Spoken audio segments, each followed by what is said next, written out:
नमस्कार मंडळी.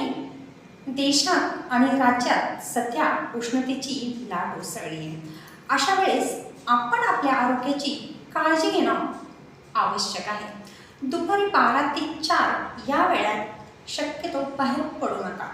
अत्यावश्यक काम असल्यास बाहेर जावंच लागलं तर डोक्यावर टोपी, छत्री, रुमाल यांचा वापर करा. हलके सुती सैलसर कपडे परिधान करा. शरीरातील पाण्याचं प्रमाण टिकवण्यासाठी भरपूर पाणी प्या. लिंबू पाणी, नारळ पाणी, ताक यासारख्या द्रव्य पदार्थांचं नियमित सेवन करा. आहार संतुलित ठेवा. तेलकट, तिखट, जड पदार्थ टाळा. लहान मुलं, वृद्ध व्यक्ती, आजारी व्यक्ती यांची विशेष काळजी घ्या.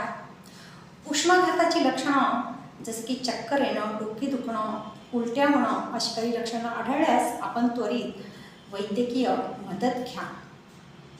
आपल्या आरोग्याची काळजी घेणं ही आपली जबाबदारी आहे. सुरक्षित राहा, थंड राहा आणि इतरांनाही याबाबतीत जागरूक करा. धन्यवाद.